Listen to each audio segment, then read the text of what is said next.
Capital Talks, le podcast qui vous est proposé par CDG Capital, vous permet dans cette première série de découvrir l'ISR, l'investissement socialement responsable, à travers ses différentes composantes. Dans cet épisode, Faisal Tadlaoui rencontre Widad Wardi, directrice gestion actions diversifiées et internationales chez CDG Capital Gestion. On parle de RSE, composante essentielle de l'ISR. Ne vous inquiétez pas, les acronymes, vous allez vous y faire. Capital Talks par CDG Capital. Investir de manière socialement responsable, l'ISR. Et dans socialement responsable, on retrouve deux lettres de l'acronyme aussi RSE. RSE, responsabilité sociétale ou sociale de l'entreprise. On en entend parler beaucoup depuis un moment. On va essayer de comprendre dans ce podcast. Voilà, quels sont les critères justement de sélection d'un gestionnaire de portefeuille, d'entreprise dans lesquelles investir. Widad Wardi, le RSE.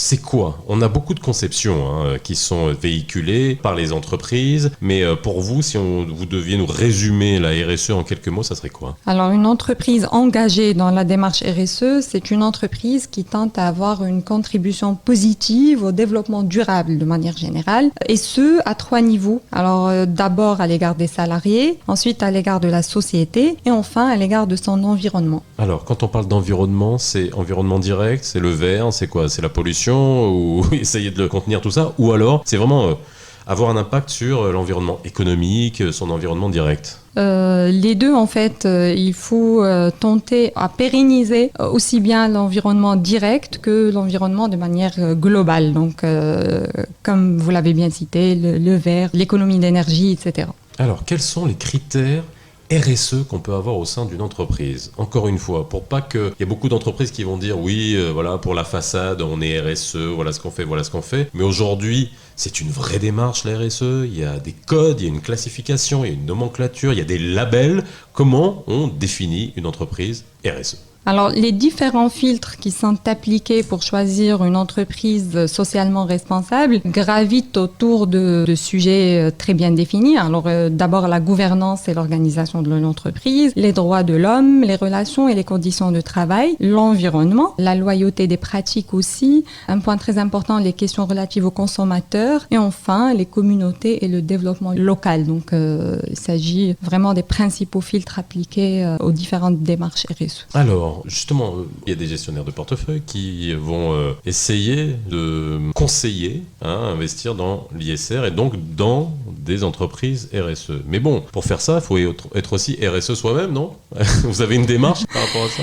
Alors, aujourd'hui, on est effectivement labellisé RSE par Vigeo Eiris. Donc, nous avons récemment obtenu le label RSE ISO 26000 cette année, ce qui témoigne en fait de notre engagement dans la démarche globale de développement durable du groupe CDG. Mais en fait, ça n'a pas commencé cette année. Ça ne date pas d'aujourd'hui. On s'est toujours inscrit dans cette démarche de développement durable. Ça va de nos gestes quotidiens, donc dans l'économie d'énergie, de papier, etc., jusqu'à la gestion des des ressources humaines, de manière générale, les conditions de travail, la relation clientèle, puisque aujourd'hui, je pense qu'on a atteint un stade de maturité qui nous permet de transmettre cette démarche RSE à nos clients, surtout qu'ils sont demandeurs dans ce sens. Donc, ils nous expriment différents besoins par rapport à ça et nous comptons apporter des solutions en la matière. Alors, vous avez cité un label, mais aujourd'hui, au Maroc, on va dire, il y a plusieurs, pas énormément, mais il y a 2 principaux labels RSE.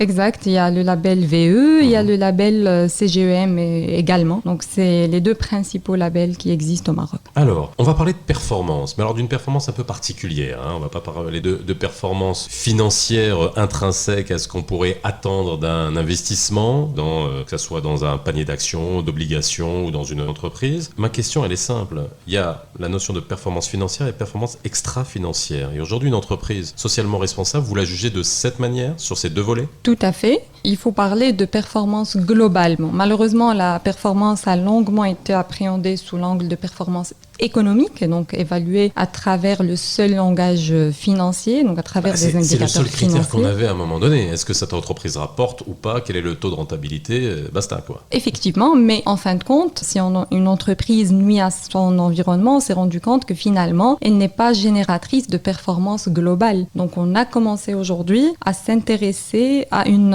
notion beaucoup plus large, multidimensionnelle de la performance. D'où justement l'intégration des enjeux collectifs d'une croissance globale, durable et inclusive. C'est ce qu'on appelle justement la performance extra-financière. Et c'est ce qui traduit les impacts sociaux, sociétaux et environnementaux des actions de l'entreprise. Mais alors, là aussi, on a une batterie de critères, j'imagine, pour la performance extra-financière. C'est-à-dire que ce sont des... Oui, bien évidemment. Aujourd'hui, elle doit être mesurable et les différentes entreprises qui s'y intéressent doivent publier des rapports dans lesquels ils mesurent leurs impacts sociaux, sociétaux et environnementaux à travers des indicateurs justement concrets. On pourrait résumer ça en disant que une entreprise ne peut pas être performante dans un environnement qui n'est pas performant lui-même. C'est-à-dire qu'on ne peut pas être riche dans une économie pauvre, c'est ça ? Enfin, bon, à part certains secteurs particuliers. Non, mais c'est vrai, à part certains secteurs bien particuliers, on les enlève, mais c'est un peu l'idée, quoi. Il faut contribuer, en étant riche, il faut contribuer à la richesse globale de l'environnement. Ça veut dire et plus cet environnement sera riche, plus l'entreprise sera riche. Voilà,